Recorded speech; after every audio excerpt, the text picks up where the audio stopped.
सम्मानित साथियों, नमो बुद्धाय, जय भीम। डॉक्टर अंबेडकर संदेश आर्या की जुबानी आवाज का ऑफिशियल यूट्यूब चैनल पर नियमित तौर पर आपको मिल रही है और आज का डॉक्टर अंबेडकर संदेश लेकर हम उपस्थित हैं। और ये जो डॉक्टर अंबेडकर संदेश है प्रसारित किया जा रहा है Buddha Bodhisattva doctor Ambedkar intelligence centre Sarnath Varanasi से।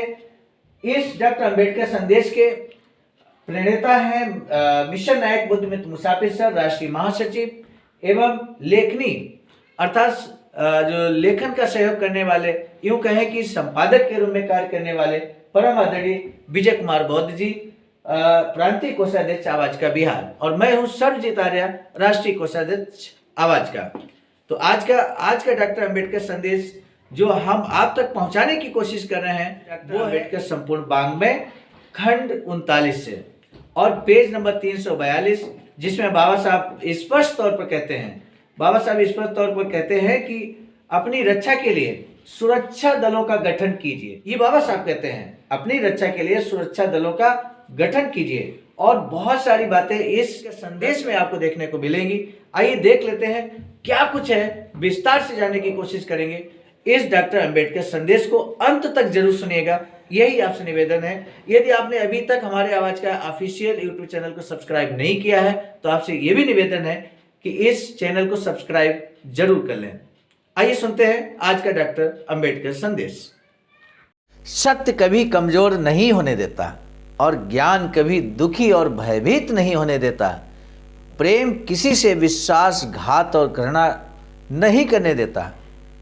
आज के इस सुंदर विचार के साथ और बाबा साहब के एक कथन, बौद्ध धर्म विश्व शांति के लिए बेजोड़ है और बौद्ध धर्म के अनुयायियों को ये समझना चाहिए कि ये न केवल अपने आप को स्वतंत्र करने के लिए काम करेगा बल्कि सामान्य रूप से ये आपके देश और विश्व के उन्नयन का प्रयास करेगा।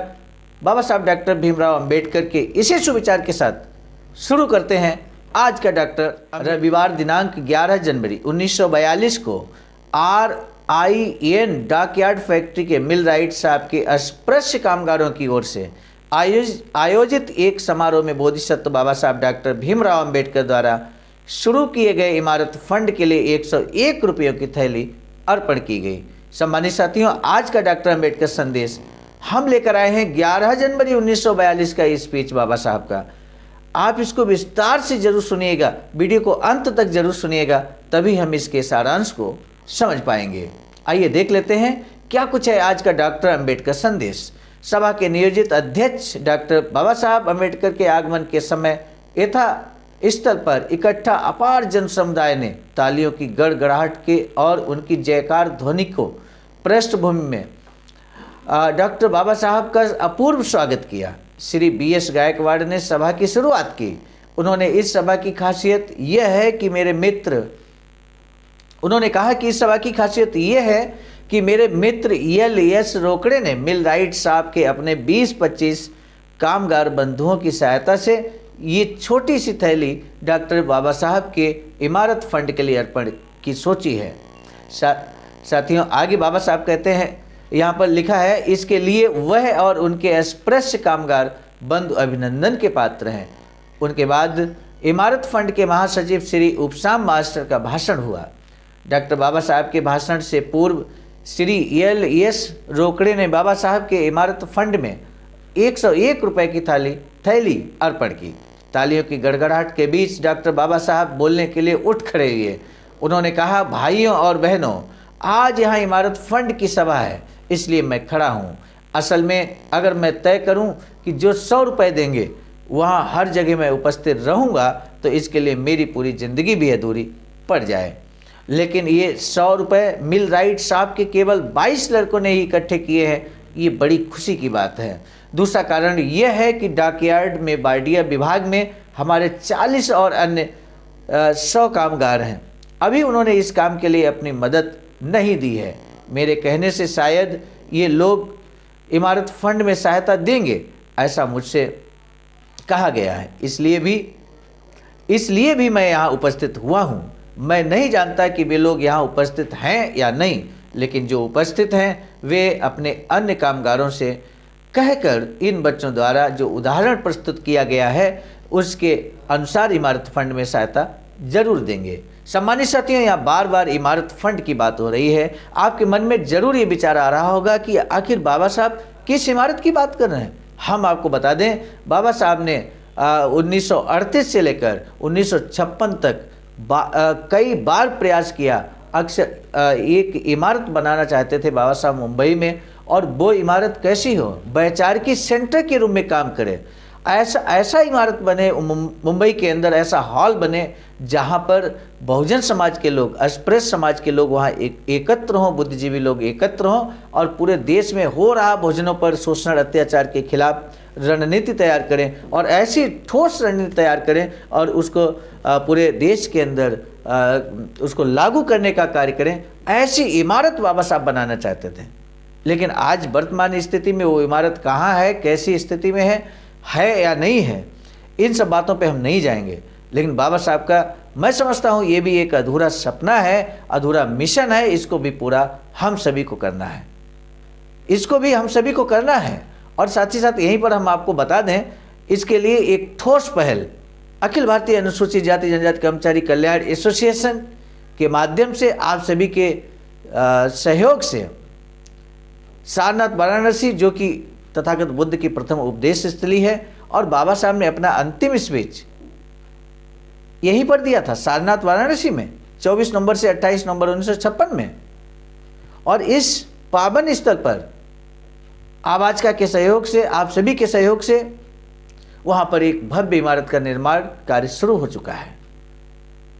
आगे भी हम बात करने वाले हैं, लेकिन पहले पढ़ते हैं बाबा साहब की स्पीच को हम आप तक पहुंचाने की कोशिश करते हैं। यहाँ लिखा है, यहाँ मेरी उनसे विनती है, मेरे कहे अनुसार इमारत बनाने के लिए हर व्यक्ति अगर 2 रुपयों का चंदा देता तो अब तक वह इमारत शायद बन गई भी होती।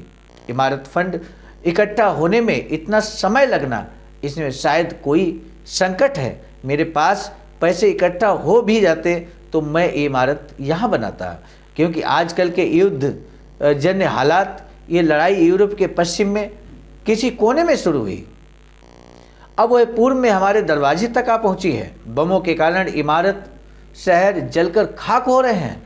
ऐसे समय अगर हमारी इमारत बम हमले में बिखर जाए तो असमर्थ अस्पृश्य समाज के लिए फिर से उसे खड़ा करना मुश्किल हो जाता। फिर भी जैसा कि माननीय मास्टर उपसाम मास्टर ने कहा है कि जगह को कम से कम अपने नाम करवा लेना जरूरी है। लड़ाई के कारण लोग चिंता में हैं, इसके बावजूद सच बात ये भी है कि हम सब लोग लड़ाई में मरने वाले नहीं हैं। यहाँ पर जुनून देखिए, उस समय कार्य किस तरह से होता था, बाबा साहब के नेतृत्व में किस तरह से कार्य होता था, इसका जुनून जरूर देखिए। और इस जुनून को आप देखेंगे तो समझेंगे यहाँ पर क्या कहना चाहते हैं बाबा साहब। आगे लिखा है, कुछ मरेंगे तो कुछ बचे रहेंगे, सो मरने वालों को चाहिए कि वे जीने वालों के बारे में कुछ सोचें। लड़ाई से क्या होने वाला है, यहाँ लड़ाई और युद्ध की जो बात हो रही है वो द्वितीय विश्व युद्ध की बात हो रही है। आप सभी को मालूम है कि सन 1939 से 1945 तक द्वितीय विश्व युद्ध चला, और उसी विश्व युद्ध की आंच भारत पर भी पड़ रही थी। और इसी संबंध में बाबा साहब कहते हैं कि हम जो कार्य कर रहे हैं उसके लिए निश्चित रूप से अगर हम इमारत बना देते हैं तो ऐसे में युद्ध में हमारी इमारत ढह भी सकती है। बड़ी मुश्किल से इमारत बन पाती है, ऐसी इमारत जो समाज के काम आए। बाबा साहब कहते हैं कि अगर मान लीजिए लड़ाई में कुछ लोग मरेंगे तो कुछ बचे रहेंगे, सो मरने वालों को चाहिए, यानी कि जो मरने वाले हैं, जिनको लगता है कि हम इस युद्ध में मर जाएंगे या किसी कारण मर जाएंगे, तो उनको चाहिए कि जो जीने वाले हैं उनके लिए, उनके बारे में कुछ सोचें। लड़ाई से क्या होने वाला है, इस प्रकार की अदूरदर्शी सोच किसी काम की नहीं। दूसरी महत्वपूर्ण बात जो मैं आपको बताना चाहता हूँ वह ये है कि आजकल हर जगह ब्लैकआउट है। जापानी हवाई जहाज सिर पर चक्कर काट रहे हैं, लड़ाई हमारे आंगन तक आ पहुँची है। ऐसे समय अपनी पत्नी और बच्चों को तथा बूढ़े बड़ों को गाँव भेजना बेहतर है। सरकार से हुक्म जारी होने तक रुकने में जोखिम है। पेट्रोल सरकार से पर राशन लगने के कारण आपको मोटर नहीं मिलेगी। ट्रेन पर कितने लोग जा सकते हैं, इस बारे में सोचिए। दूसरी बात यह है कि शहर में कई गुंडे और बदमाश ताक में बैठे हैं, उनसे सुरक्षित रहने के लिए आप हर चौल में, हर मोहल्ले में सुरक्षा दल बनाएं और संगठित होकर रहें। अक्सर बाबा साहब संगठित होने की बात करते हैं, यहाँ पर भी एक बात जिक्र किया कि हमें संगठित होकर रहना चाहिए। इस सभा ने मौका दिया इसलिए मैं कह पाया, और कहीं मौका मिलेगा तब भी ज़रूर बताऊंगा। आखिर यहाँ आए मिस्टर EFW साटलैंड साहब को सभा की ओर से धन्यवाद अर्पण करना है। इन्होंने सुना है कि हमारे 20-22 लोगों को काम दिलाया है। असल में 20-22 लोगों को काम पर लगाना कोई बड़ी बात है, ऐसा नहीं है, लेकिन नौकरी के बारे में हमें बेहद बुरे अनुभव मिलते हैं। यही धोबी तालाब के पास सेना में भर्ती करने वाले रिक्रूटिंग ऑफिसर का दफ्तर है। वहाँ हर रोज़ हमारे 10-12 लड़के भर्ती के लिए जाते हैं। तब वे लोग कोई ना कोई बहाना बनाकर, जैसे कि वजन कम है, छाती कम है आदि उन्हें वापस भेज देते हैं। इस पृष्ठ युवक जैसा भी हो, भर्ती हुए बगैर नहीं रहता। हर रोज़ कोई ना कोई मुझसे ये कहता रहता है कि मैं जानता हूँ किसकी वजह से, बस यहाँ है कि भर्ती करने वाला अफसर इस प्रेस से है। ऐसे में जब साहब हमारे लोगों को काम पर रखवाते हैं तो जाहिर है कि उनका हम पर बहुत बड़ा उपकार है। इसलिए मैं साटलैंड साहब को धन्यवाद अर्पण करता हूँ। इस अवसर पर रॉयल इंडियन नेवी के राइट विभाग के फोरमैन मिस्टर साटलैंड साहब का हिंदी में छोटा सा भाषण हुआ। सभा के आखिर में इमारत फंड के लिए महासचिव श्री शांताराम अनाजी उपसाम ने घोषणा की कि इस सभा में इमारत फंड के लिए मिली सभी रकमों को मिलाकर कुल 10,129 रुपये 7 आने और 3 पैसा इकट्ठे हुए हैं। मेरे सम्मानित साथियों, 10,129 रुपये सन 1942 में, आज चल रहा है 2023। आप अगर अंदाज़ा लगाएंगे तो ये करोड़ों में बनेगा आज की डेट में। तो ऐसे में आइए आगे देखते हैं क्या कुछ है। बाद में इमारत फंड के सहायक सचिव श्री BS गायकवाड़ ने बाबा साहब तथा अन्य लोगों के प्रति भी आभार प्रकट किए और अध्यक्ष की इजाज़त से सभा की बर्खास्तगी की घोषणा की, और इस तरह से डॉक्टर अम्बेडकर संदेश यहाँ पर समाप्त हुआ। आपने डॉक्टर अम्बेडकर सुनने के लिए बहुमूल्य समय निकाला, बहुमूल्य समय दिया, इसके लिए आपका तहे दिल से साधुवाद। सम्मानित साथियों, अभी हम लोग बात कर रहे थे इमारत फंड का, और मैंने आपको बताया भी कि यहाँ पर 14,000 स्क्वायर फीट ज़मीन की खरीदारी बहुजन बोधि समाज संघर्ष समिति के नाम हो चुका है, जो आवाज़का की अनुषांगिक संगठन है। आप सभी के सहयोग से ये ज़मीन खरीदी गई है और इस पर निर्माण कार्य भी शुरू हो चुका है। और यहाँ पर बहुत सारे साथी अक्सर कहते रहते हैं कि हम ऐसे में इतिहास में अपना नाम दर्ज कराना चाहते हैं और कुछ ना कुछ यूँ कहें कि धमदान करके इतिहास में नाम दर्ज कराना चाहते हैं। और हम आपको विश्वास दिलाते हैं कि यदि आप धमदान करते हैं इस ऐतिहासिक निर्माण में, बाबा साहब के अनुरूप बनाए जाने वाले वैचारिकी हॉल में, वैचारिकी सेंटर में, तो निश्चित रूप से आपका नाम शिलालेख पर जरूर अंकित किया जाएगा। सम्मानित साथियों, यहाँ दिया है अकाउंट नंबर SBI का 3908681447, IFC कोड SBI 0007233। बहुजन बौद्ध समाज संघर्ष समिति के नाम से अकाउंट है।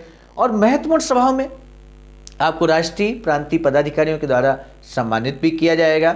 सम्मानित साथियों, ये जरूर बताने का कोशिश आप कीजिएगा कि जो डॉक्टर अंबेडकर संदेश है उसमें किस तरह से हम और सुधार ला सकते हैं।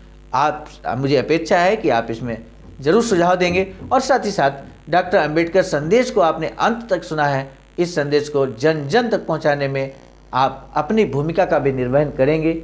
इसी आशा और विश्वास के साथ आज के डॉक्टर अंबेडकर संदेश को हम यहीं पर समाप्त कर रहे हैं। आप सभी को सादर नमो बुद्धाय।